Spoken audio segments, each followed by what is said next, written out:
deriving the formula in finding the area of a circle. Kumusta mga bata?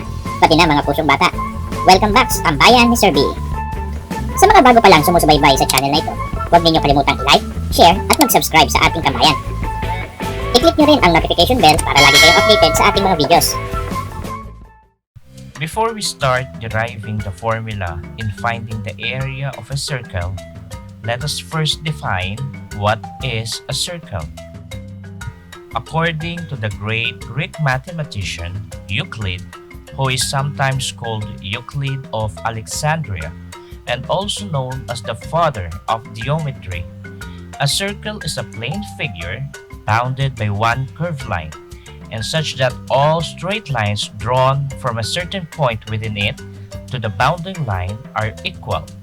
The bounding line is called its circumference, and the point is its center. Ngayon, para mas maintindihan natin ang definition ng circle, tignan natin itong illustration. Ang curved line na ito ay ang tinatawag nating circumference. Ang gitna o ang tuldok sa gitna ay ang ating center. At kapag gumuhit ka ng linya mula sa center papunta sa anumang bahagi ng circumference, ito ay tinatawag nating radius. At dahil iisa ang sukat buhat sa gitna papunta sa anumang bahagi ng circumference, ito ay masasabi nating equidistant. Ngayon ay alamin na natin kung ano ang area ng circle. Simulan natin sa pagguhit ng isang circle. Subukan natin itong hatiin sa 8 equal parts. Pagkatapos ay iayos natin ang bawat section na ating hinati sa ganitong paraan. Mapapansin natin na maaari natin itong ihambing sa isang rectangle, subalit mapapansin rin natin na ang itaas at ibabang bahagi nito ay curved line at hindi straight line.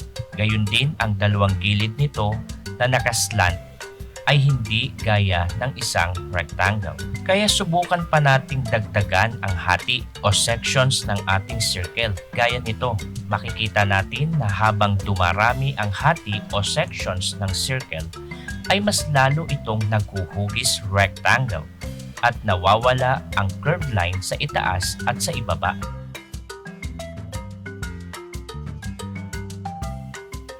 Ang ating circle ay maaari nating hatiin sa pinakamaraming hati o sections na magagawa natin hanggang sa mabuo natin ang isang perfect rectangle gaya nito. Ngayon, dahil sa ginawa nating paghahati sa circle at paglalatag ng mga sections nito upang makabuo ng isang perfect rectangle, ay masasabi natin ngayon na ang area ng circle ay equal sa area ng isang rectangle. Matatandaan natin na ang area ng rectangle ay equal sa base times height. Ang height ng rectangle na ito ay mula sa radius na galing sa circle. Kaya naman, maaari nating sabihin na ang height is equal to radius. Ang base naman ng rectangle, kung maaalala ninyo, ay ang mga curved line kanina na nagmula sa circumference ng ating circle. Subalit, kalahati lamang ito ng kabuuang circumference ng ating circle. Kaya naman, ang ating base ay equal sa 1/2 of the circumference. Matatandaan mula sa ating nakaraang pag-aaral na ang circumference ay equal sa 2 pi r. Kaya palitan natin ang salitang circumference ng 2 pi r. Ngayon, kung ating pagsasamahin ang 1/2 at 2 pi r o 1/2 times 2 pi r, ito ay magiging 2 pi r over 2. Maaari na nating i-cancel out ang 2 dahil 2 divided by 2 is equal to 1. At ang matitira na lamang ay pi times r. Kaya ngayon, base sa ating area ng rectangle na base times height, ang height natin kanina ay naging radius na o r. At ang ating base ngayon ay pi r na. Kaya pi r times r ay magiging pi r squared. Dahil r times r is r squared.